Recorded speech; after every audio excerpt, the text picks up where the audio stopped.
Hey guys, in this video I will rank all 18 Valorant ults from worst to best as of early 2022. So at number 18 we have Omens. You might be surprised because Omen's actually a really well-rounded agent. His ultimate however is mainly lacking in the fact that a lot of the times it does get shot and it's basically a waste. In the times you don't get shot, around 50% of the time, people already know where you teleported.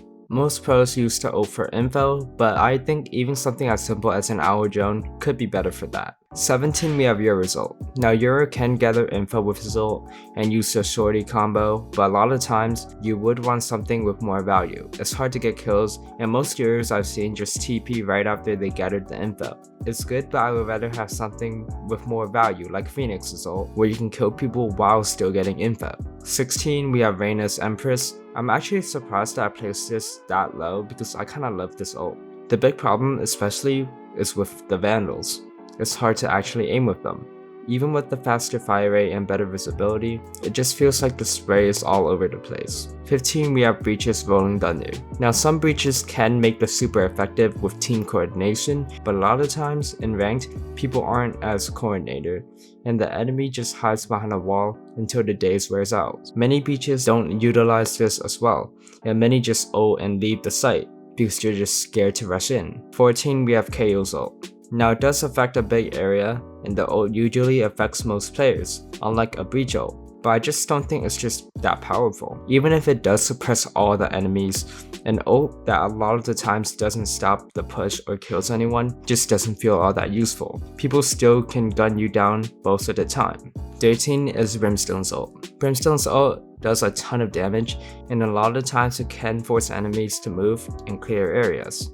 Valorant players are now more aware of how to run out of the ult, and it's less effective. Sometimes people are in a corner and you can kill them, but most of the time, it's to force the enemy to move. So it's not all that useless, but still not that much of a guaranteed kill anymore, unlike Sova's ult for example. 12 we have Sky Seekers. This ult is really good to put pressure on the enemy to gather info, and to force the enemy to shoot at them. But sometimes it's just super easy to shoot if you're not using them effectively. If it's used too early in the round, what's the point, because most of the time it just reaches the enemy and the enemy just breaks it. And yes, you do gather their info, but you don't really use that to kill them. 11 is Astra's Vault. It can definitely be great because it's so easy to stop pushes or wall out the enemy defenders. The problem is that many enemies use the wall to their advantage by surprising the team. But the fact that it can block out a whole side of the map is definitely a bonus for the person using the ult.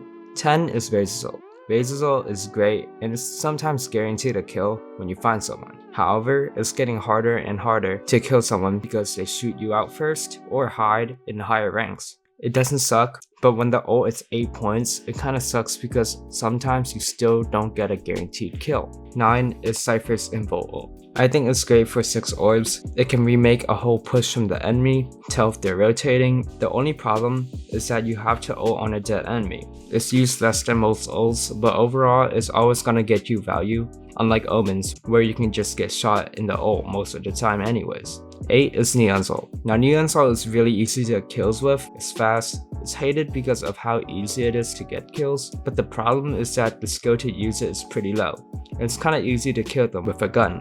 But Jet's ult for example, which is really similar, even though it's harder to use, it's hard to get hit, and I think that's more valuable. Now number 7 is actually Jet's ult. It's definitely good when you can hit those headshots, and some just whiff the right click, but if you practice the ult, it can definitely be good value, kinda like Sova's. It's also a great eco weapon like Chamber's, which is right after this one. Chamber's ult is basically a free op. I think it should be 8 orbs because it's just so good for eco. I've seen eco rounds change just because Chamber has an op on steroids. Plus, you can't even pick up his weapon when he dies, an even better benefit. I think that this is an ult that's just so good if you know how to use it correctly. 5 is Viper's ult. It's so hard to retake with Viper's ult when Viper's ult on site and all the enemies are in it. You can play in the ult super strategically as well. Even on defense, it can eliminate the chance of going to one site. because Viper's ulted there. It's just guaranteed value. 4 is Koja's ult. It's so easy to clear a site with it, make enemies move out of the way, and take space. It's great when combined with team going into site, and the only problem is that yes, it can get Brim or Silva ulted, raise naded, shock darted, wallbanged, etc. But if you have good setups, it can really be great value even if no enemies get stuck. By the time the ult is done, your team's already on site, or if you're defending, the enemy's whole push is delayed until the ult ends, and they probably would have rotated already. And even if they do use Silva's or Brim's ult to counter your ult, they still wasted their ult anyways, so it's an even trade. Number 3 is Phoenix's ult. It's always going to get value because even if you do not get a kill, you're still going to get info, you still take space, and you're still putting pressure on the enemy team. Many times I see Phoenix ults get baited, which is a guaranteed kill, or you could be the one who kills, which is great because first bloods are great for the team. 2 is Silva's ult, undeniably guaranteed a kill when you hour drone, tag them, or when you're defending you can ult common positions. Like I mentioned before, it can destroy Cage's ult, and that's also why I put it higher. 1 is obvious, it's Sage's ult. Numbers game overweights everything.